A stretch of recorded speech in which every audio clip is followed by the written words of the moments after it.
ကဲဒီနေ့မြင်ပြောပြပေးမှာတော့ကွာဒီရောတရုတ်တန်းဤဖန်လေးအကြောင်းပဲဖြစ်ပါတယ်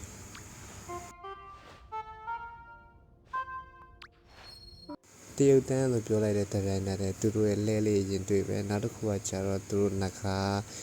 စက်ကူရုပ်လေးတွေ့မယ်နောက်တစ်ခုကကျတော့ကွာဖတ်ထုတ်ဆိုင်လေးတွေ့မယ်ပေါ့ကွာအဲ့ဒါနဲ့မြင်လဲ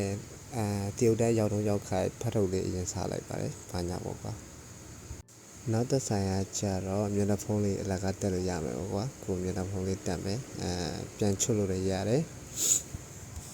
အဲ့ဒါပြီးတော့မတက်ရက်နေတဲ့လူရှိမှာကျတော့မင်းတို့တစ်ကက်ရဲကန်တယ်နဲ့အသေးရဲနဲ့လဲလို့ရအတောင်လေးအင်ကြီးလေးရှိပါတယ်နောက်တစ်ခုကဒီနားလေးကတော့ဆက်ပဲအလကားရတဲ့ဟာလေးပါမင်းကတော့အကုန်လိုက်ပါတယ်ခေါင်းကတော့ဝါသနာပါနေတဲ့လူလေးမို့လို့ဝါသနာရပါ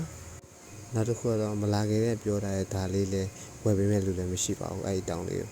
ရီးသားတွေကိုပေးမဲ့စာမင်းကလည်းအတောင်လေးဝယ်ပေးလိုက်ပါ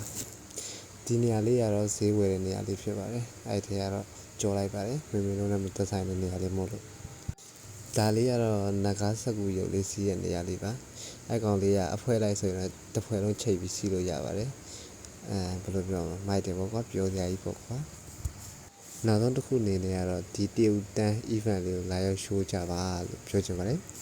တရုတ်တန်းတယ်လီမပို့တိုင်တော့ဒီဘွားတော့ရက်နေနေရအပေါ်ရဲ့လူကိုနှိပ်ပြီးတော့တယ်လီပို့လိုက်ပါလို့အဲဆိုတရုတ်တန်းရောက်ပါပြီနောက်တစ်ခုကကျတော့ဒီလိုဒီဇိုင်းကာလာနေထားလှလှလေးနဲ့